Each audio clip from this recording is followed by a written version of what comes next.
अगला कमेंट्स है हमारे एक भाई का। बंदी छोड़ परमपिता परमेश्वर संत शिरोमणि जगत गुरु तत्वदर्शी संत रामपाल जी महाराज जी की जय हो। सत्साई भगत जी। भगत जी, मैं मोहन उदास एक बहुत बड़ा उलझन में हूँ। मैं जिस मालिक के पास काम करता हूँ उसने अपने ही एक परिवार की लड़की के साथ हमारी शादी करना चाहते हैं, मगर इस बात को हमारे घर वाले स्वीकार नहीं करते हैं। हमारे घर वाले का कहना है कि लड़की दूसरी जाति की है, मगर परमात्मा के तत्व ज्ञान के अनुसार यहाँ कोई जात पात ऊंच नीच नहीं है। दास को मालूम है, हमारा घर वाले लोगों का कहना है हम तुम्हारी शादी अपना कास्ट में करेंगे, जो मुझे मंजूर नहीं है। परमात्मा की वाणी है, जीव हमारी जाति है, मानव धर्म हमारा, हिंदू मुस्लिम सिख ईसाई धर्म नहीं कोई न्यारा। इस चीज़ का मंथन करके समाधान कीजिए। भगत जी, दास बहुत उलझन में है। मेरा परिवार में परमात्मा का किसी को ज्ञान नहीं है, सिर्फ दास को ही ज्ञान है। कोई स्वीकार नहीं करते और मेरी शादी भी ये सब अपनी क्रियाओं से करना चाहते हैं, जो मुझे पसंद नहीं, ना मैं करूँगा। परमात्मा के ज्ञान आधार से समाधान बताइए। देखिए भगत जी, आप जिसके भी यहाँ नौकरी करते हैं, चाहे वो सरकारी नौकरी है चाहे वो प्राइवेट नौकरी है, वो आप जानें। और यदि आप जहाँ नौकरी करते हैं और जो रेस्पॉन्सिबल जो बंदा है वहाँ पे, या यूँ कह लीजिए कि जो आपका मालिक है, आप जिसके नौकर हैं, नौकरी कर रहे हैं, वो यदि अपने किसी रिश्तेदार की लड़की से आपकी शादी करवाना चाहता है और आप ये कह रहे हैं कि मेरे घर वाले इस शादी के बिल्कुल जो है वो खिलाफ में हैं, क्योंकि वो कह रहे हैं कि लड़की हमें हमारी कास्ट की चाहिए, और आप कह रहे हैं कि मैं उनके अनुसार शादी नहीं करना चाहता, मैं क्या करूं क्या ना करूं। देखिए भगत जी, परमात्मा ने बताया भक्ति मार्ग को छोड़ के, भक्ति मार्ग को छोड़ के यानी सतगुरु से नाम लेना, सतगुरु के सत्संग सुनना, सतगुरु के सत्संगों में जाना, इन सब चीज़ों को छोड़ के एक भगत ने बाकी जो भी क्रिया हैं अपने माता पिता की सहमति से ही करनी चाहिए। अपने माता पिता की सहमति से करोगे तो ही अपना दाम्पत्य जीवन, तो ही आपका जो परिवार है वो सुखी रहेगा, अन्यथा नहीं रहेगा। गुरुजी ने बोल रखा है।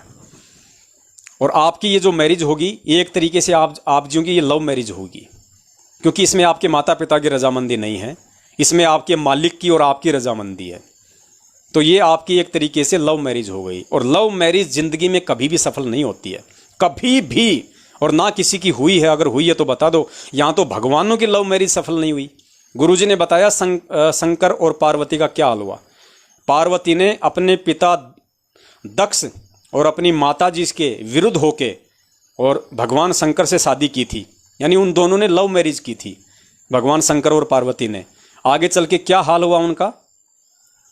दक्ष ने अपनी पुत्री को अपने हवन में स्थान नहीं दिया, पार्वती ने उससे अपना अपमान समझा, वो हवन कुंड में छलांग लगा गई। दक्ष भी मारा गया, पार्वती भी मारी गई, शंकर भगवान भी आधा बावड़ा हो गया, उनका जीवन उजड़ गया, उनका जीवन, शंकर भगवान का घर बर्बाद हो गया। तो ये एग्जाम्पल परमेश्वर ने हमें क्यों दिए हैं, ये सत्संग हमें गुरुजी क्यों समझाते हैं। भक्ति मार्ग की क्रियाओं को छोड़ के बाकी जो क्रिया हैं, शादी विवाह को लेके, काम धंधे को लेके, भगत जी वो आपने अपने परिवार वालों की सहमति से करनी पड़ेंगी। इतना ज़रूर है, आप अपने परिवार वालों को खुल के बोल दीजिए कि मुझे कोई ऑब्जेक्शन नहीं है, आप कहीं भी मेरी शादी करो, लेकिन शादी उन्हीं क्रियाओं से होगी जो भक्ति मार्ग की क्रियाएं हैं। रमणी की तरह शादी होगी, कोई बैंड बाजा घोड़ी लेन देन कुछ नहीं होगा। आप उनको स्पष्ट बोलिए खुल के। अगर आपका संस्कार परमेश्वर ने जोड़ रखा होगा आपके घर वालों के अकॉर्डिंग तो वहीं होगा। दूसरा, कुछ बातें हैं, हो सकता है आपके मन में क्या मुझे नहीं पता, लेकिन मैं आपको बता देता हूं, आपके मन में अगर वैसा चल रहा है तो आप जी 100% रॉन्ग हैं, आप जी गलत हैं। आपका मालिक अपने रिश्तेदार की किसी लड़की से आपकी शादी करवाना चाहता है और आप भी रेडी हैं, क्योंकि आपका जो मैसेज है उसके अकॉर्डिंग दास को ये आभास हो रहा है कि आप भी तैयार हैं। कहीं आप इस वजह से तो तैयार नहीं हैं कि आप उनके वहाँ पे नौकरी करते हैं और आपको एक अच्छी खासी नौकरी मिली हो, आपको कहीं ये डर हो कि मैं ये शादी नहीं करूँगा तो मेरी नौकरी छूट जाएगी, या आपके मन में कहीं ये लड्डू फूट रहे हों कि अगर मैंने शादी कर ली तो हो सकता है ये कल को मेरे को अपना घर जवाई बना लेंगे, या मेरे को हो सकता है इस व्यापार में कोई हिस्सा दे दें, या हो सकता है मेरे को नौकरी में और कोई बड़ा कोई प्रमोशन मिल जाए। अगर इस तरह की बकवाद यदि आपके मन में है तो आप 100% गलत हैं, रॉन्ग हैं। वो शादी नहीं, आप उस लड़की के साथ धोखा कर रहे हैं, आप अपने घर वालों के साथ धोखा कर रहे हैं। तीसरी बात, अगर उस रिश्तेदार की, अगर उस आपके मालिक के रिश्तेदार की लड़की अगर काली कलुटी है, अगर एक हाथ से विकलांग है, तो भी क्या आप उससे शादी करते? आप अपनी अंतरात्मा से बोलना, अपनी अंतरात्मा से बोलना। आपके रिश्तेदार की लड़की यदि एक हाथ से अपाइज होती और यदि वो एक पैर से अपाइज होती, यदि वो मंदबुद्धि होती, तो भी क्या भगत जी आप ये मैसेज आज ये करते मेरे को? आप बिल्कुल ये मैसेज नहीं करते, आप बिल्कुल शादी नहीं करते, आप नौकरी छोड़ देते। तो कहीं ना कहीं भगत जी काम वासना से प्रेरित होके या उस लड़की के रूप रंग को देख के तो आप जी कहीं ये मैसेज आपने नहीं डाला है। अगर आपके मन में ये भी अगर कोई भाव है काम वासना का या उसके रूप रंग को देख के कि पता नहीं ऐसी लड़की दोबारा मिलेगी या नहीं मिलेगी, तो भी आप गलत हैं। तो हर स्थिति में आप जी को सोचना होगा, समझना होगा। भगत कभी भी भावनाओं में नहीं बहता है, भगत कभी भी जल्दबाजी में फैसले नहीं लेता है।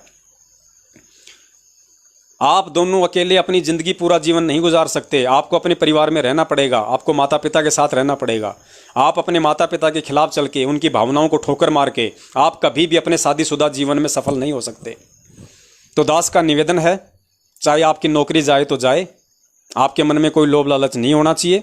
आपका सबसे पहला जो कर्तव्य है, अगर आप उस लड़की से भी शादी करना चाहते हैं तो कोई दिक्कत नहीं, लेकिन उसके लिए आप अपने घर वालों को तैयार कीजिए, घर वालों को आप समझाइए।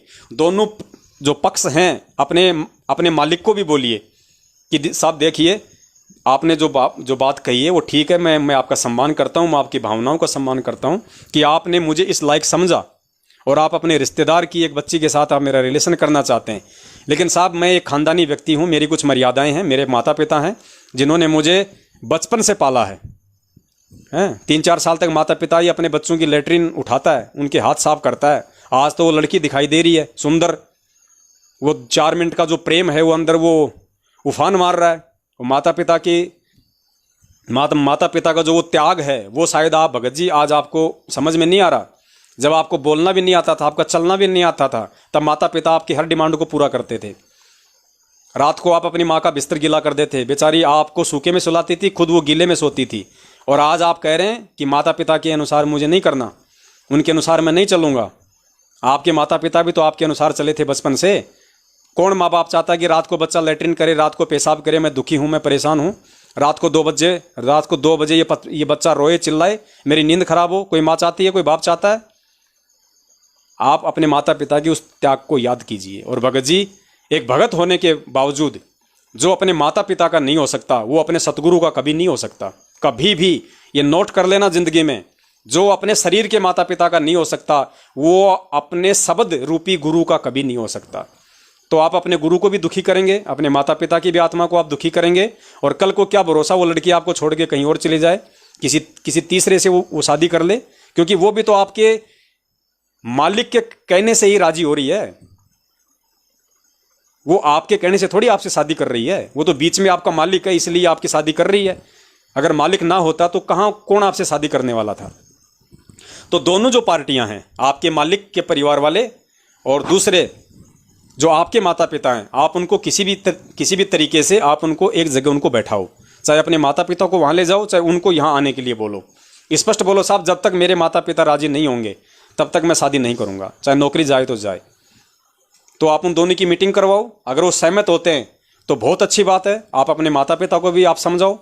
माता पिता अगर मान जाएंगे जहां तक है, अगर फिर भी आपके माता पिता नहीं मानते हैं तो भगत जी फिर आप उसी समय आप ये कदम उठाना कि आप अपने पैरों पे खड़े होते हुए उस नौकरी और अपने मालिक के भरोसे नहीं, आप अपने पैरों पे खड़े होके यदि आप उस लड़के का यदि उसकी जिम्मेदारी यदि आप वहन कर सकते हैं तो ही आप अपनी शादी करवाना, नहीं तो ना आप घर के रहोगे ना आप घाट के रहोगे। तो बहुत सोच समझ के आप जिन्हें डिसीजन लेना है, ये आपका अपना फैसला भगत जी, मेरे कहने से नहीं कि भाई आपने पवन दास को मैसेज भेज दिया और पवन दास आपको कह देगा भगत जी कोई बात नहीं कर लो, क्या दिक्कत है, ऐसा नहीं। ये आपका अपना निजी फैसला भैया। उस लड़की के साथ में जीवन आपने बिताना है, मुझ पवन दास ने नहीं बिताना। तो ये आपकी जिम्मेदारी है। आगे चल के क्या देखना पड़ेगा क्या नहीं देखना पड़ेगा, क्या होगा क्या नहीं होगा, ये सारी बातों को सोच समझ के ये आपका अपना फैसला भगत जी।